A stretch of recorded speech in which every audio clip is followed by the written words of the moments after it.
Agora, continuamos falando de saúde, mas de saúde mental. O Farol de Limeira tem a grata satisfação e a honra de entrevistar o Dr. Paulo Gracioli, que já está conectado conosco. Vamos ao tema dessa semana. Dr. Paulo, mais uma vez, seja muito bem-vindo aqui ao nosso bate-papo.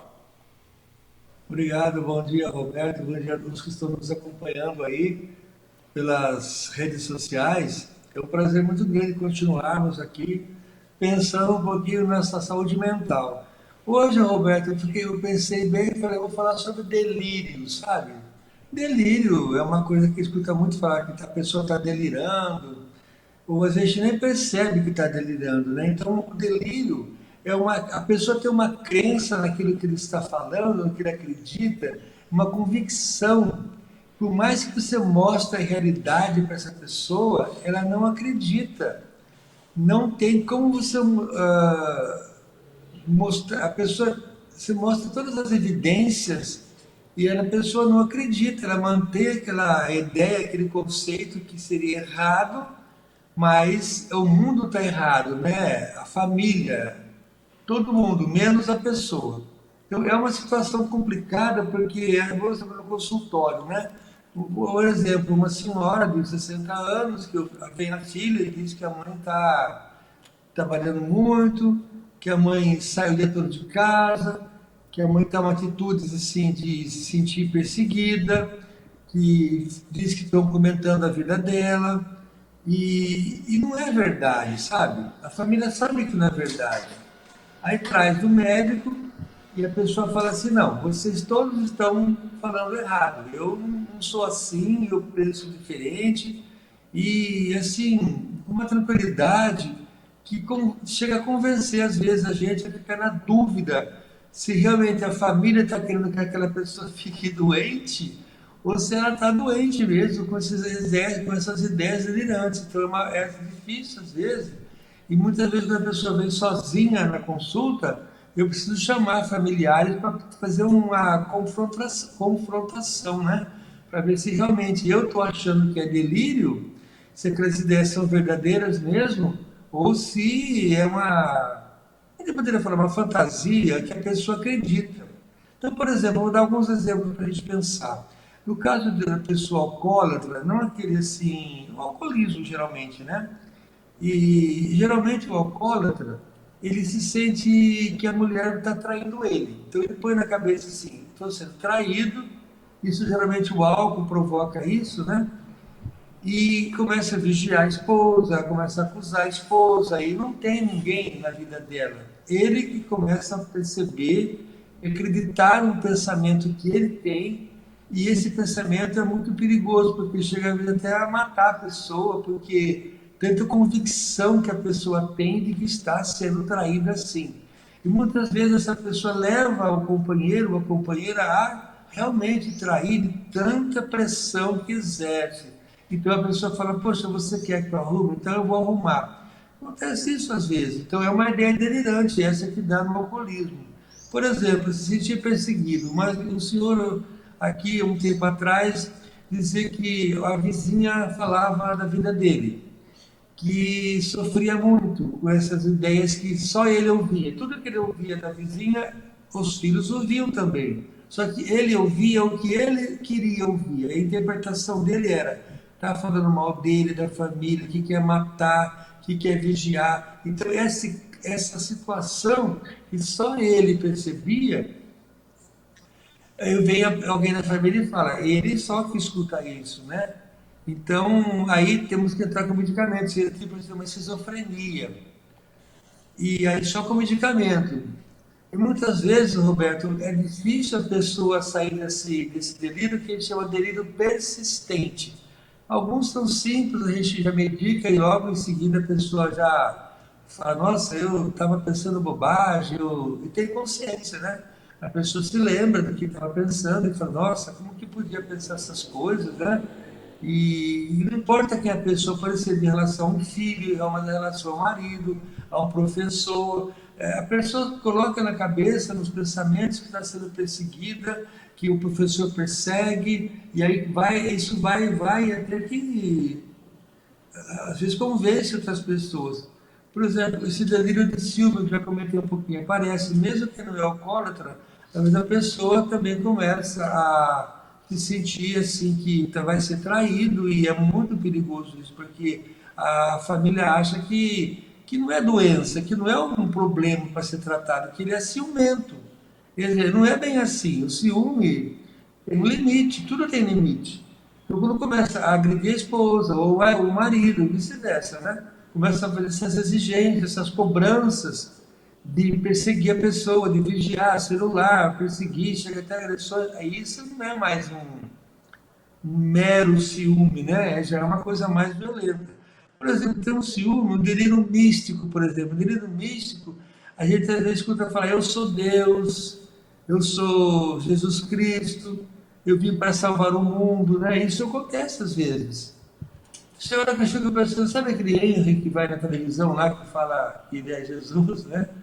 E enquanto ele está fazendo aquilo, pode-se pensar que esteja estado de delírio, ele acredita no que está falando, ou é um personagem, né? Quer dizer, eu prefiro entender que é um personagem que fala, que se veste de Jesus Cristo, que coroa na cabeça, é um personagem, tipo de teatro. Mas se dependendo da maneira que a gente olha, você pode falar, você está delirando, né? Porque ele não é Jesus, embora me diga. Tem também outro tipo de delírio que a pessoa tem, assim, por exemplo, com um artista, com um médico, com um radialista, com quem for a pessoa.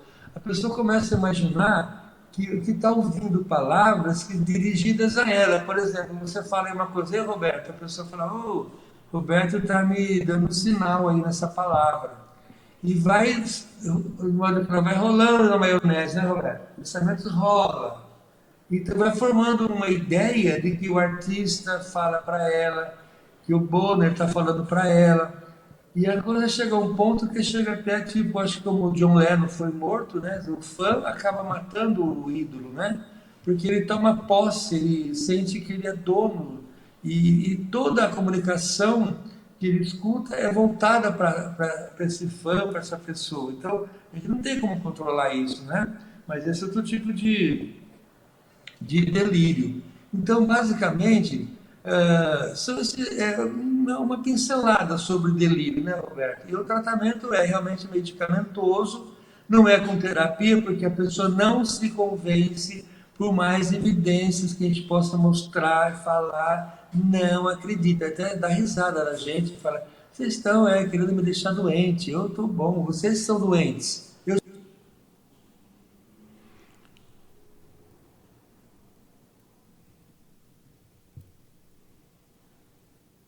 Nós perdemos um pouquinho a. De convencer, cortou aí, Roberto? Cortou, mas pode voltar, doutor Paulo, agora está legal.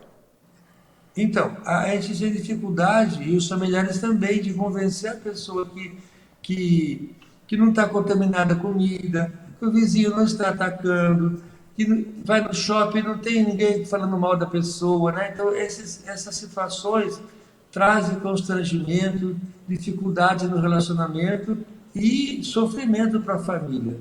Então, eu quero assim que as pessoas estejam ouvindo, que façam uma avaliação dessas pessoas que vocês conhecem, até onde elas estão delirando e até onde é só, não é delírio, mas tem que procurar médico, psiquiatra, para a gente medicar e geralmente resolve rápido isso. Só aqueles persistentes que aí talvez não tem remédio para isso, vai a vida inteira e a gente medica aqui, ali, testa vários medicamentos e a pessoa continua delirando e acreditando em alguma coisa que só ela acredita. Vou fazer uma última colocação para a gente encerrar, doutor Paulo. Esse sintoma, ele é progressivo ou ele é estacionário? Roberto, como eu falei, a pessoa mantém aquele estado delirante e ali, ó, fica ali. Enquanto você não tomar um medicamento, vai mantendo o delírio, né? O delírio de ciúme, de perseguição, a pessoa sofre, mas ela tem convicção de que está sendo perseguida.